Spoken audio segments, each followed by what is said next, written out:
All right, welcome back to the channel. My name is Coach Jordan Hardgrave. So today I've got an email that I'm going to be reading. He is a CEO of a company in the finance space. Didn't really say any more details about that. I don't know how big the company is, but he's dealing with some depersonalization and also some anxiety, and it's really starting to create a lot of frustration because there's a big gap between success on paper for him and his inner experience. Because if you look on paper, his life is amazing. He's built a great company. He's married. Seems like he has a good marriage, making a lot of money. Everything looks great on paper, on the surface, but inside he's not able to enjoy it. He's not able to be present. And he really feels like he's putting on a show for his employees. And he'll just kind of go through the motions and kind of, emulate the mannerisms of normality, just kind of nodding and smiling. But on the inside, he feels like death. He feels horrible.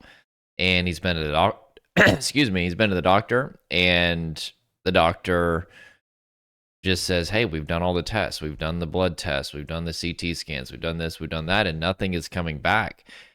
And it's really confusing for him. And I see this all the time with my clients. And also, in addition to that, he's trying to fix this with random positive activities, things that are not potent enough to generate a sense of safety in his nervous system. And so, anyway, I'm going to be reading this email. I've kind of been taking notes this morning, just trying to internalize this. And I'm going to be giving some feedback, some encouragement, some education, and pointing him towards recovery. So, if you are struggling with depersonalization, realization, anxiety, or panic, and you're ready to crush those symptoms, go ahead and smash the like button. Subscribe if you're needing some encouragement along this journey. I know that these symptoms are extremely difficult. I'm a former sufferer myself. Went through depersonalization, realization 2 years, 24/7, 5 years off and on, but really spent 15 years in anxiety. And there was a point that I was having 20 panic attacks a day. I have been symptom free for many years now, and I've spent the last 8 years helping people recover. And it has been quite the journey. So let's go and get to it. Hey, Jordan. Yeah, by the way, I got the cat mug this morning, if you notice. Please don't judge me. Planet Fitness judgment free zone here. Will that zoom in? See that? And then inside it says meow. Can you see it? Look. Look. See that? Okay. I don't personally own 10 cats to be a crazy cat guy, but I technically do on my mug. So anyway, let's go and get this thing going. It's getting out of hand. Hey, Jordan, I'm the CEO of a company in the finance space. I found your videos a few weeks ago, and I've been say that 10 times fast. I've been binge watching them, and you may be my only hope.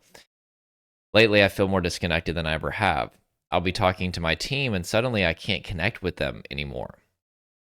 And then I get terrified that they will notice, which makes me sometimes panic and have to end the conversation abruptly. Yeah, I mean, people noticing that you have symptoms can lead to certain consequences depending on what type of person you're around, what type of environment that you're in. So if you're the CEO of a company and people notice that you're going through these types of symptoms, well, that could possibly lead to people questioning your ability to lead them. It could lead to them, thinking that you're not fit to be in that leadership position. There's so many things that could happen, and I understand the pressure. But even beyond that, just the embarrassment of it, right? Especially, if you've created a company or you're at least a CEO of a company, you may not be the founder, but you're probably just a very driven person. In fact, I know you're a driven person because at the end you talk about all these great things that you're doing for your health, but you don't want to be perceived as somebody who's going through these symptoms. It's kind of embarrassing. It's frustrating. But anyway, for all of those reasons, I understand why it would be uncomfortable for people to see you experiencing symptoms. So anyway, let's continue. The business is doing well despite these symptoms. That's the part that messes with me the most. Sales are steady, staff is solid, people still trust me, compliment me, thank me, but I feel like I'm kind of an actor at this point. I go through the motions and say all the right things, and nobody knows about my symptoms. Yeah, like, especially when it comes to depersonalization realization,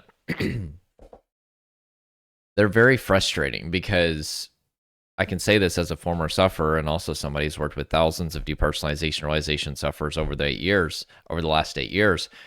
You can be experiencing hell on earth in your body and feel the worst that you've ever felt in your entire life. But on the outside, everything can look fine, especially if you've gotten good at kind of emulating the mannerisms of normality. And so people look at you and they're like, okay, well, he's fine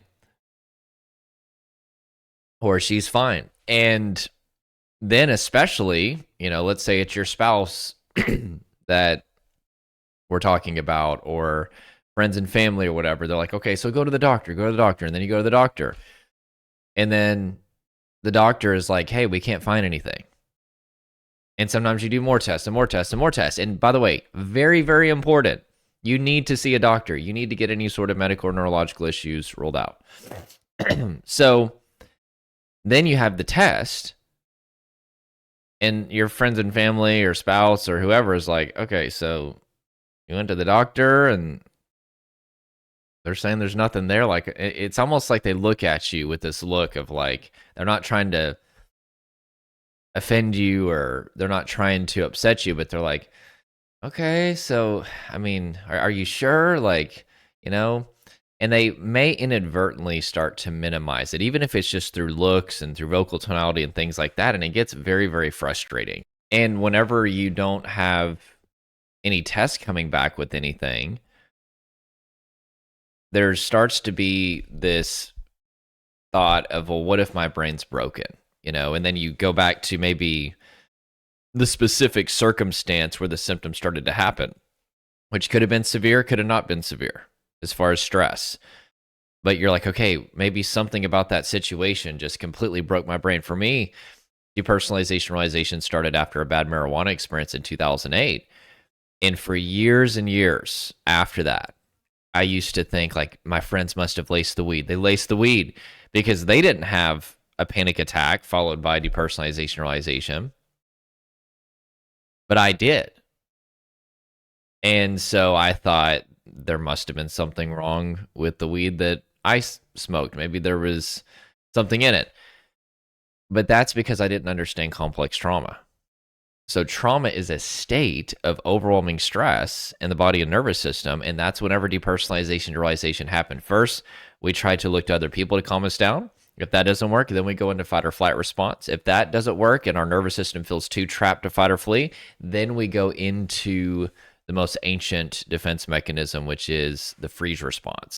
And it's at that point, our brain basically thinks, hey, the ship's going down.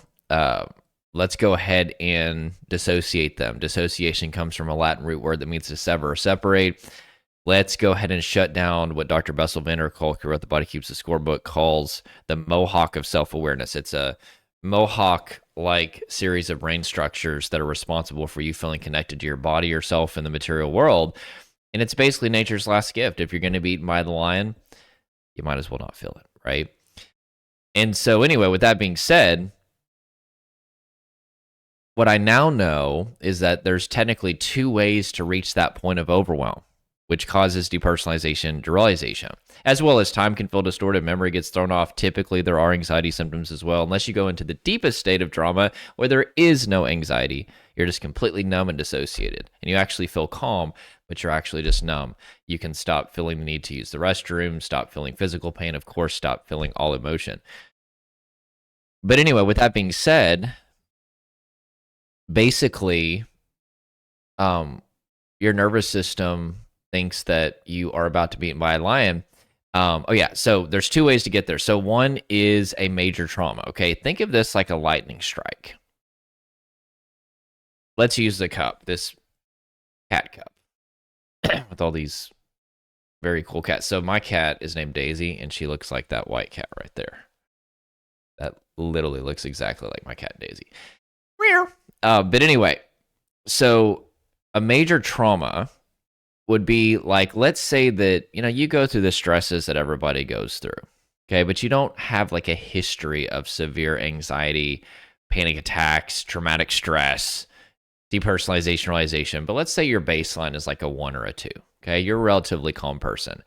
But there's a situation that happens that just completely overwhelms your ability to cope with it. You've never gone through anything like it. You didn't have proper co-regulation, meaning somebody there to guide you through that process of healing and be there for you. And that does happen. And that can cause depersonalization, realization, especially with drugs. I see that happen with my clients sometimes. But most of the time, if you're experiencing prolonged depersonalization, realization, and other symptoms of traumatic stress for many, many years, you probably had a disproportionately painful history prior to whatever situation happened that led to depersonalization and realization. Meaning, you were probably walking around at a baseline of like a 6 or a 7.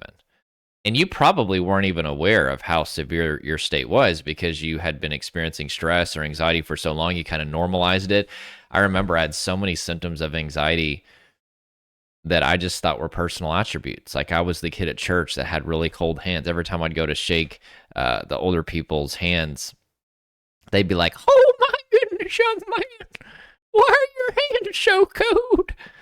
And I would be like, "I don't know. It's the guy with cold hands, I guess." And then my stomach would just growl like audibly loud, like eye floaters, light sensitive. Anyway, the list goes on, but you also probably started to live in your head a lot to separate. You also were doing things to numb your body. But anyway, so once that thing happened that caused you to experience depersonalization, realization, it didn't take much to get from a 6 to get from a 6 to an 11. You see what I'm saying? So anyway, let's continue. So I don't know anything about this person's history, but I can almost guarantee you they probably had a lot of buildup of stress before that, although it could have not been that, okay? So let's continue. At night, I sit there thinking about how much I worked to build this life and how wrong it feels that I can't enjoy it. I'm successful on paper, but my symptoms make it so that I can't enjoy my life anymore. Yeah, I see this all the time. I get to work with some people sometimes that have achieved massive levels of, let's call it external success. In fact, I've got 2 CEOs that I'm working with right now, probably more than that, but 2 that I'm working very closely with. And one of them has a company with hundreds of employees. The other person has 3 different companies that they've built that obviously I'm not going to say how much revenue that they're generating, but it's a lot of money. And both of them are breaking free, by the way, which is amazing. One, it took a lot longer than the other, but they both were like, man, I'm making all of this money. I have my dream house, my dream car. I have everything that I could ever want.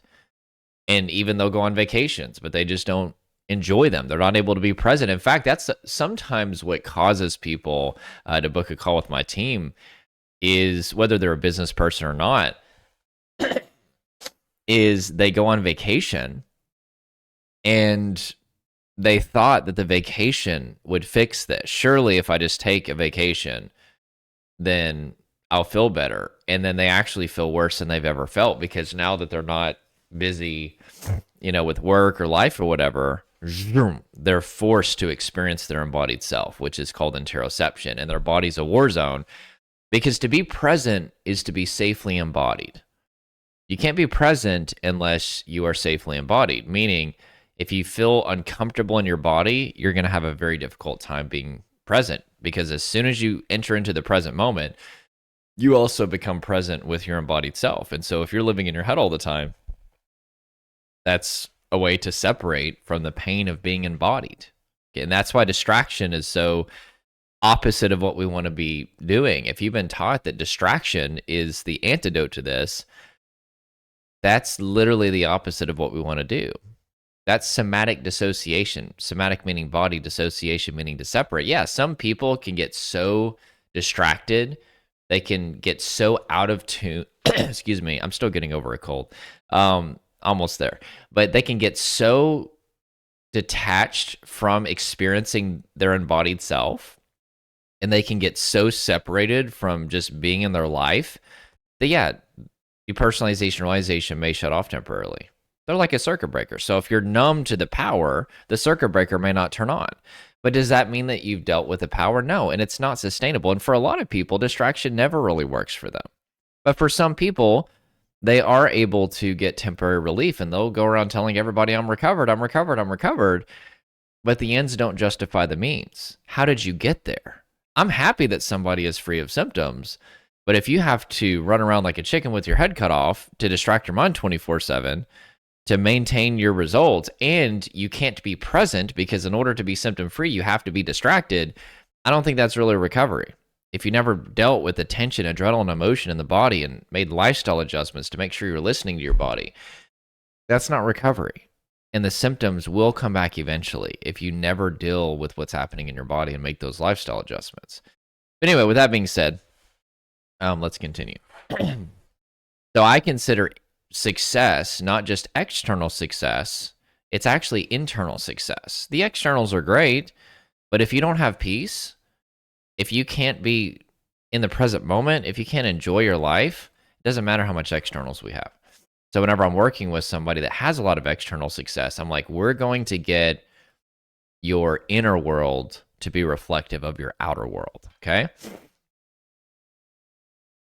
I haven't told anyone, not even my wife. I'm afraid people will look at me differently. And honestly, these symptoms of depersonalization make me sound crazy. And I don't want my team losing trust in me or thinking I'm mentally ill. Yeah, I mean, like we were talking about, I mean, especially with depersonalization realization, if nobody's ever experienced that before and you try to describe that to them, like they can be the smartest person in the world and they're still not going to get it. So there's the frustration of, I want somebody to validate my experience, but they just don't get it. So don't even try. If they've never been through it, I know you have this innate desire for somebody to validate your experience, but trying to get somebody to validate your experience that's never been through this, I always say it's like an astronaut who's walked on the moon trying to get somebody to understand what it's like to walk on the moon, or the movie set, if it even happened. That's a tin hat conspiracy theory, but whatever. I'm not saying I don't believe in it, but there's some evidence to suggest that we may not have been on the moon, but we'll see. But with that being said, you know, they're not going to get it, right? Oh yeah, you know, I just jumped up and I was floating through it and I could see, you know, all of the stars and some aliens floating around. ET showed up for a minute, you know, just to say hi. ET, phone home. Nobody. I'm too old. Anyway, I try to hold back on YouTube for my corny jokes. My clients will tell you, that's what gets me through is corny jokes that are not funny. I think they're funny, but nobody else does. But yeah, so just let go of that resistance because there's already a layer of stress. Layers of stress that is keeping your nervous system overwhelmed. The last thing that we want to do is add yet another layer because you're expecting somebody to understand this who just doesn't have the capacity to understand it. Unless you've been through the symptoms, you cannot get them. They are impossible to understand. They're even impossible to describe outside of metaphoric language or some sort of analogy. I feel like I'm living in a dream world. I feel like there's a wall of glass between me and reality. I feel like me and my body are a separate entity, or I feel like I'm watching my life on a movie or through a movie camera. So just let that go for sure. But yeah, whenever you start talking about feeling detached from reality, you know, people sometimes will confuse that with psychosis. And so, you know, psychosis and depersonalization are not the same thing. Psychosis and derealization are not the same thing. Okay, let me tell you why. Whenever you're experiencing depersonalization, realization, reality testing is still intact, meaning, and by the way, this is not a diagnosis. Make sure to see a licensed medical professional, but just for an educational purpose, you know something is off. You feel super disconnected from yourself or the material world or both, but you're aware that things are off. Whenever you're experiencing a psychotic break, you don't know that things are off. The unreality feels like reality. Okay. And by the way, if that's one of your fears, the average person that deals with psychosis has one episode. Okay. And so I know that that's one of the most common fears that I had, and that's one of the most common fears that my clients have as well. But anyway, with that being said, there is a difference in that, a difference. But you explain it to people, and if they are not educated about the difference between psychosis and depersonalization realization, they can think you're becoming psychotic or think that you're, kind of crazy or whatever. And maybe some of you that are listening to this, unfortunately, you've had people that have come against you. You've had people that have made you feel guilty for your symptoms or made you feel like you're going crazy or made you feel weak. In fact, I've got a client in my RISE program right now. She was just talking in one of the calls about how her mother just makes her feel so guilty for her symptoms and stressed out. And she was asking if she should just, kind of pretend that she's not dealing with symptoms around her. And I was like, yeah, you actually probably should. Idealistically, it's nice if you can tell people. If you have safe people in your life, just go ahead and tell them. Maybe don't try to explain depersonalization realization. And even though they are symptoms of traumatic stress and not a symptom of anxiety, just tell them it's anxiety. Just be like, hey, it's just anxiety related. Okay. Which on a broad level is true. It's technically not just anxiety, it's overwhelming stress in the nervous system. But if you try to explain that, again, it's just going to create confusion. Just be like, yeah, I'm just dealing with some stress or just dealing with some anxiety. So if I come off a little bit, tense or weird sometimes, that's why. It'll take a lot of the pressure off. Because you might be walking around putting so much pressure on yourself to not experience symptoms around your friends, family, coworkers, loved ones, if it's a safe person that you have a history of, safety, it's just better to tell them, take that pressure off. Okay. But I remember whenever I was going through symptoms, I was around a number of people who weren't safe and I tried to hide them. But one time I remember I was sitting on the couch and I had like a panic attack and I went, and I jumped up off the couch and they gave me grief for that. This one person in particular for a long time. It's definitely unfortunate. And so if you do have people around you, your spouse, your friends, family that are supportive of you, count it a blessing, because there are some people that not only don't have that, but they have people in their life that are making them feel guilty or weak, which if you are that person, you're watching this, I just want to encourage you to not do that. You have to accept that there are things happening that maybe you've never been through, maybe you don't understand, but this person, your loved one, is going through hell on earth. They're literally like, if they're dealing with depersonalization realization, these are death symptoms. I'm not saying they're dying, but I'm saying their nervous system literally thinks that they're dying. These are the symptoms that would kick in just before death to mitigate the pain of death by making them feel super detached from themselves, the material world. It is no joke. And I don't care how much that things look fine on the outside, their inner world is chaos and it is hell. And just try, even if it's just philosophical understanding, even if you don't have experiential understanding, just try to be graceful and try to just accept that things may look normal on the outside. And even if the doctor said everything's fine, they're still going through hell on earth. And I'm saying this as somebody who's been through this myself and has worked with thousands of people for the last 8 years going through this. Be very graceful with them, okay? All right, with that being said, let's continue. We're almost through this, guys. Smash the like if this has helped you so far. Haven't told anyone, not even my wife. I'm afraid people will look at me differently. And honestly, these symptoms... Oh, yeah, we've already read that. I'm a very driven person, and I know that I can keep pushing through, but I want to be able to enjoy what I've built and frankly just be present and enjoy life outside of work. I've heard you talk about business owners you work with struggling with anxiety and depersonalization. Is there any hope for me? What do I do? Yeah, I work with a lot of business owners for sure. I work with all kinds of people for sure. But honestly, business owners are some of my favorite clients, entrepreneurs, CEOs, because, and you just said it yourself, like you have the drive. So part of recovery is exposure, which is like living your life. Because whenever you avoid your life, and maybe that's you listening to this, whatever you run from, your brain assumes is a lion trying to eat you. And that avoidance signals to your brain that this thing is dangerous. And through neuroplasticity, your brain starts to condition to associate that sensory data with threat. It's technically called traumagenesis. There's a pairing of threat association with that sensory data.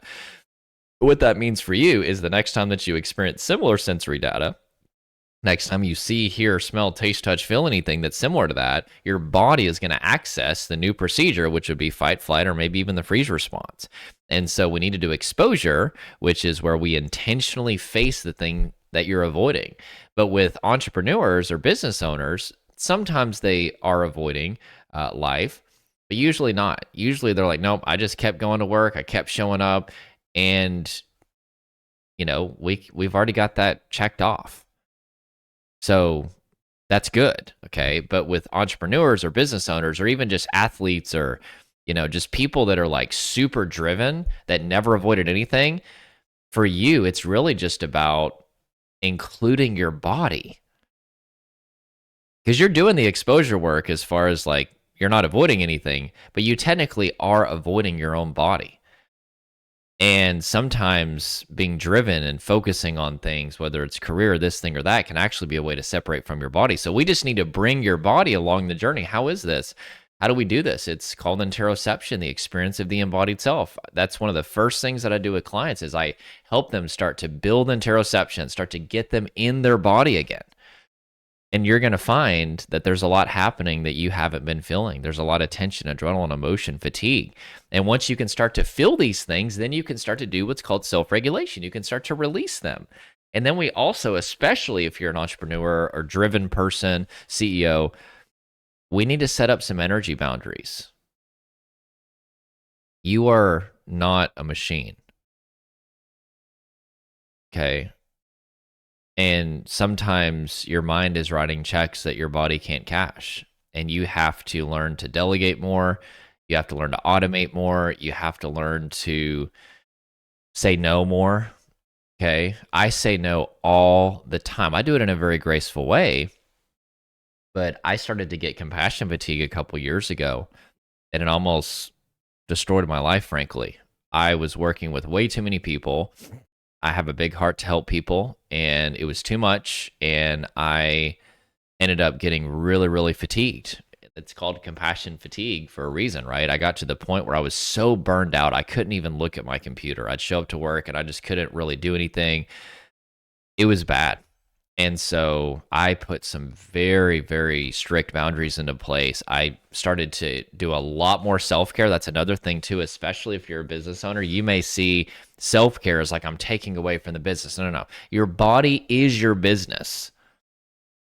You taking care of yourself is not taking away from the business. It's only helping the business. Because if you go down, the business goes down. They're one and the same, okay? And so I had to learn that it's okay to step away. It's okay to take some time off. It's okay to invest in self-care. So I had to learn to say no a lot more in a very graceful way, guard my energy. And I started to look at my schedule. Here's another tip. I started to look at my schedule in terms of energy expenditures, okay? So like, for example, today I have not one, not two, but 3 group calls, okay? In total, amongst all these calls, there's probably going to be 70 or 80 people. Okay, maybe even actually, yeah, probably that. Okay, between them all, probably about 25 to 30 people per call. So maybe even closer to 100 in total. So I'm going to be working with like a lot of people today. Okay, and probably 2 hours per call minimum. So I look at my schedule and I think, okay, I'm going to need to take an extra 10-minute nap probably. I'm going to do a lot of extra relaxation. So progressive muscle relaxation. I have a Theragun. I use that all the time. I also am not going to schedule anything else because my plate's full today. Now, other days, let's say I've got, an hour or two of private coaching or something like that, and then maybe I've got like a business meeting or whatever. That takes far less energy than doing 3 group calls in one day. Okay, so what I'm saying is you have to start looking at your schedule in terms of energy expenditures. And see, whenever people want help for symptoms, they're thinking, well, what do I got to do to get rid of the symptoms? See, some of you have checked out because it's like, well, but what about the symptoms? No, the symptoms are not the problem. This is a transition that we have to make. The symptoms are appropriate. The symptoms are normal. The symptoms are your nervous system telling you, I am completely overwhelmed. So what can we do to get your body not so overwhelmed? And that's where we do things that frankly have nothing to do with the symptoms. We have to start to reduce stress and fatigue in your body. And a lot of that looks like, yes, increasing self-care, increasing self-regulation, but we have to increase boundaries as well. You have to see your body. Like I'm literally telling you the same thing that I would tell my clients. You have to see your body as like a battery, whether you're a business owner or not. You only have so much charge, and right now you don't have a lot of charge at all because your body is exerting so much energy staying in the state of survival. And so we're going to have some very strict energy boundaries in order to get you out of this, but also in order to maintain your results. That's another shift that I've made over the last few years is I'm really focused on prevention. Okay, I'll work with somebody an extra 3 to 4 months just to make sure that this never happens again. And one of the keys to maintaining your results is starting to view your life in terms of energy expenditures. What is draining my energy unnecessarily? And how can I save energy? And what can I do to build up good energy? Okay.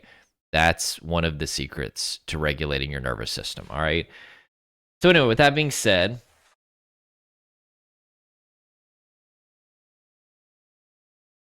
sometimes I worry this is just who I am now.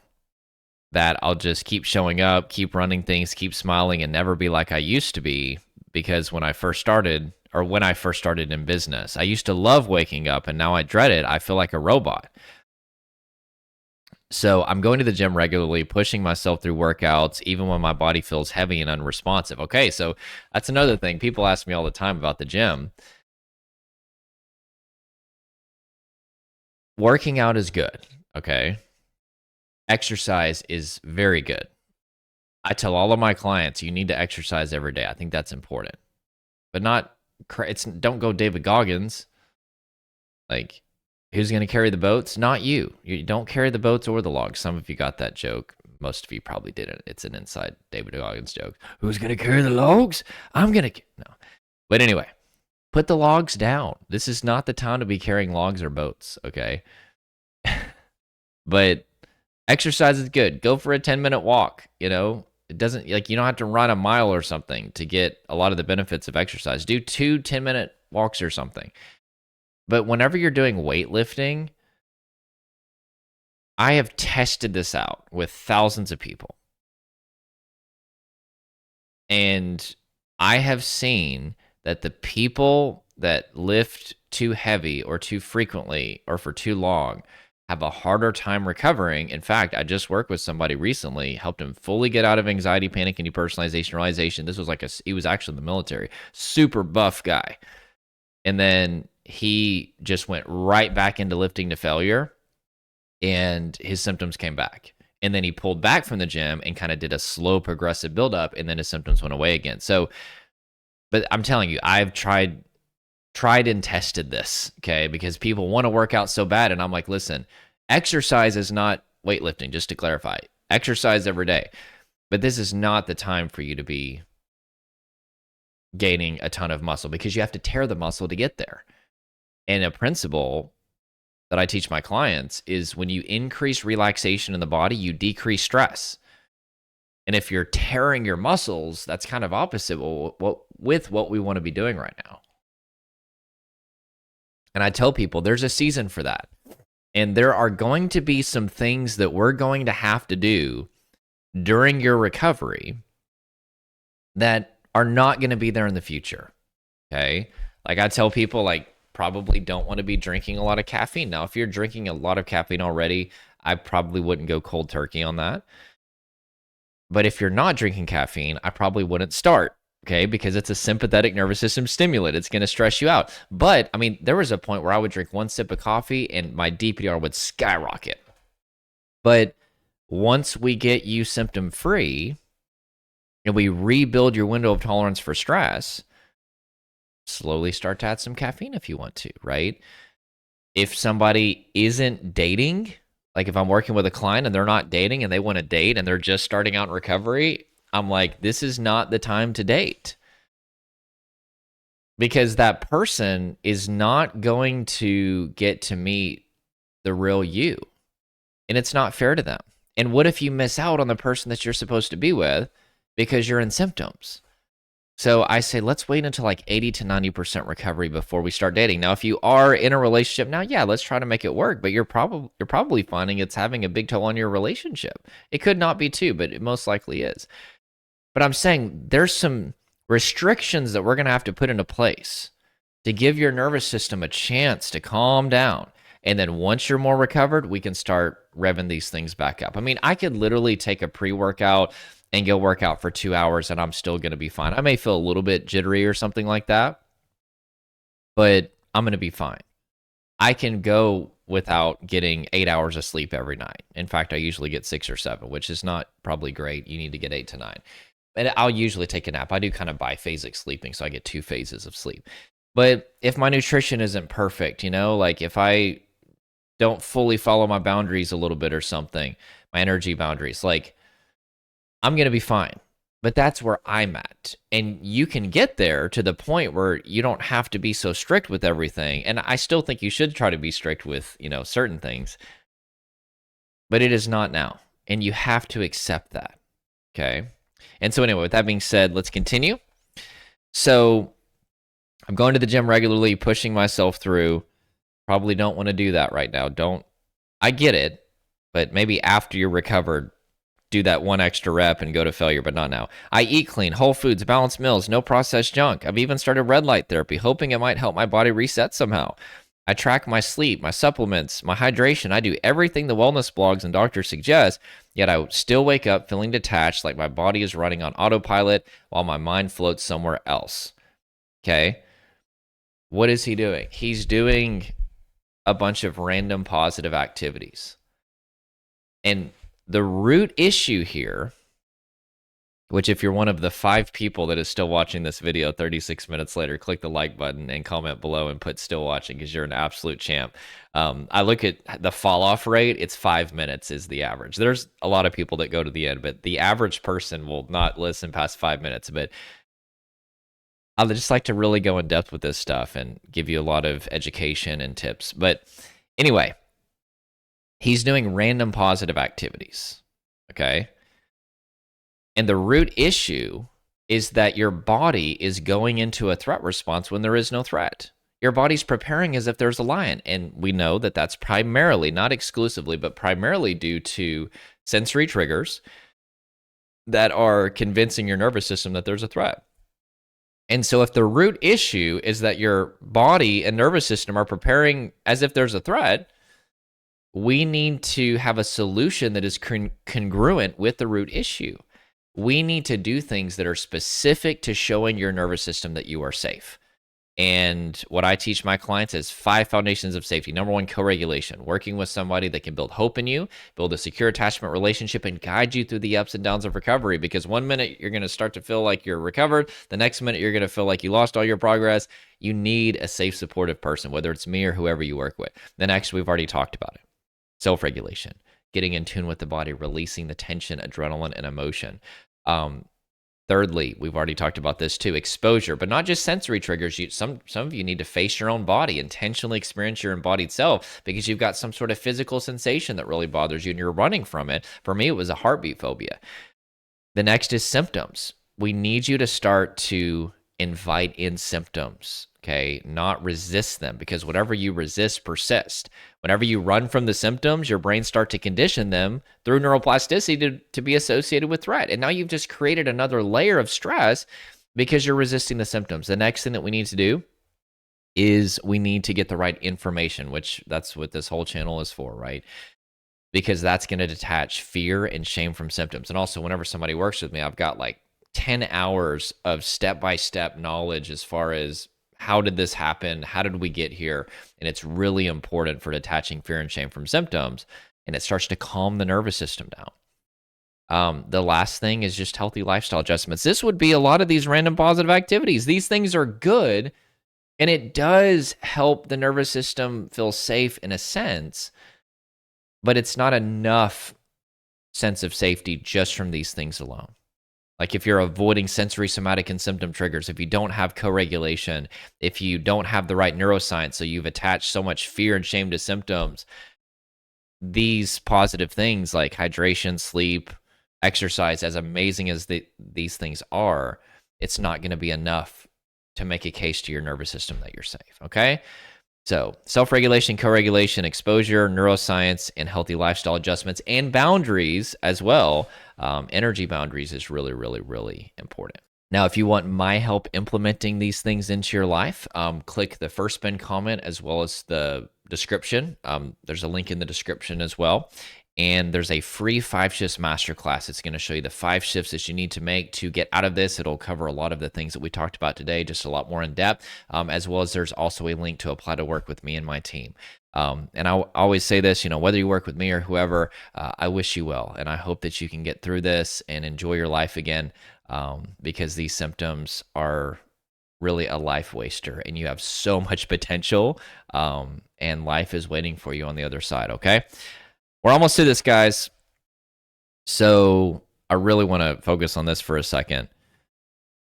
I've had every test imaginable, blood work, hormone panels, scans, and everything comes back normal. The doctors look at me with confusion, and even though they try to be optimistic, frankly, I am terrified that they don't know what's going on.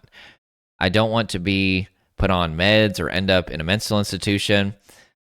Okay, yeah, let's stop right there. It's the doctor's job to look for disease, to look for physical things happening in the body that represent something that they can help fix. And whenever you have these severe symptoms, but yet there's no disease, that's when they're basically going to say, hey, this is anxiety related, and they'll refer you to a therapist, okay?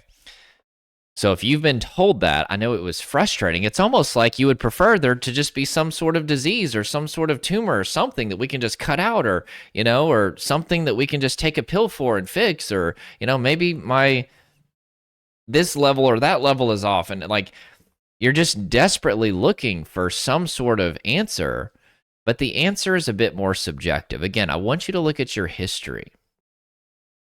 It could be a complex trauma situation. It also could have been a major trauma, but it could be that you've had a disproportionately painful history. Your body, like this cat mug here, started to become more and more stressed out over time. And then there was some sort of escalating event that pushed your nervous system into overwhelm. But it wasn't the event itself or alone, most likely. It was you were walking around at a baseline 6 or 7, and then all of a sudden that stress or whatever it was enough to push your nervous system into overwhelm. It also could have been a major trauma too. But all that I'm saying is, that's if it's a complex trauma situation and you can't connect your symptoms to one like catastrophic, terrible event, that's where it starts to get really confusing, and your brain starts to be like, okay, well, what if my brain's broken? What if I'm going crazy? The doctors have said I'm fine, but there's not, like, again, it's a lot more subjective than you think. And it could be a complex trauma. This could have been a volcano, like magma building in a volcano situation, where the magma has been building beneath the surface for a long time, and finally the volcanic eruption happened. Okay, so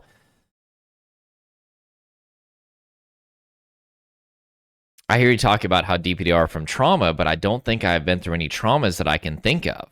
Sure, I go through stress like everyone, but I just can't pinpoint the cause of this. Again, remember, it's because you're probably looking for a 20th century understanding of trauma.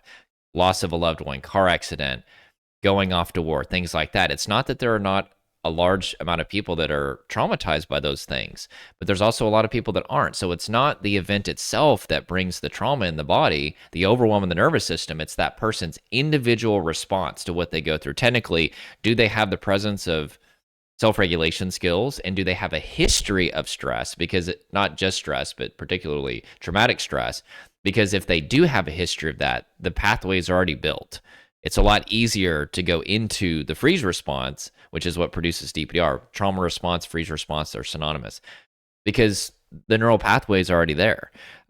So with that being said, I want you, if you're watching this, Mark, I want you to go back and look at your history, especially building a company, which I don't know anything about your history beyond you have a company in the finance space, but look at your history. Did you go through some losses? Were you in very stressful environments? Were you in very toxic or abusive relationships? Did you start pushing your body too hard, especially building a company, right? Maybe you're working 12, 13, 14, 15 hours a day or something, and you're just push, push, push, push, push. And then maybe it all just built up. It's very much a possibility. And so that's would explain why you can't find that specific event, because it may not be a major trauma. It could be complex trauma, not a diagnosis, just from educational purposes only. I was driving to work one morning and had to pull over because I kept staring at my hands driving and they didn't feel like my arms, and it freaked me out. It was a pretty heavy week before that, and we had to let a few people go, and my sleep wasn't the best. Okay, there's possibly something that could have happened, because the less sleep that you get, the more overly activated the amygdala becomes in your brain, which is what alerts the sympathetic nervous system to prepare the body for fight or flight. And so if you didn't have good sleep, you had to go through the stress of letting people go, and especially if you had a pretty long history of building stress, that could explain it. I'm just so confused and just want to feel normal. Okay. Well, I hope that this has helped you, whether you're a business owner or not a business owner. Again, check out the 5 Shifts Masterclass. It's going to show you the 5 shifts that you need to make. It's a free masterclass. I spent literally several months on it, I think about 5 months on it, made sure that it's going to help you regardless of whether you end up working with me or not. I hope that this video has equipped you with the knowledge that you need. I wish that I would have had this whenever I was recovering, because I spent all of my time trying to get rid of the symptoms. I used deductive reasoning. Well, if the symptoms are this terrifying, then they must be the root issue, but they're apples on an apple tree. They're appropriate. Your body's doing exactly what it should do in the state that it's in. We need to focus on doing things that communicate safety to get your body and nervous system out of this state. That's what recovery looks like. I already told you the 5 things that you need to work on, whether you work with me or somebody else. That is what we need to focus on. So again, smash the like button if this helped you. Help me get this out there into the YouTube algorithm so other people can see this. Subscribe if you're needing some help with depersonalization, realization, anxiety, and panic. Maybe you've tried to find people that understand you. You just can't find anybody. This channel could be a really good resource for you, okay? With that being said, I hope you have an awesome day. I've got my meeting starting, so I got to go, and I'll talk to you soon.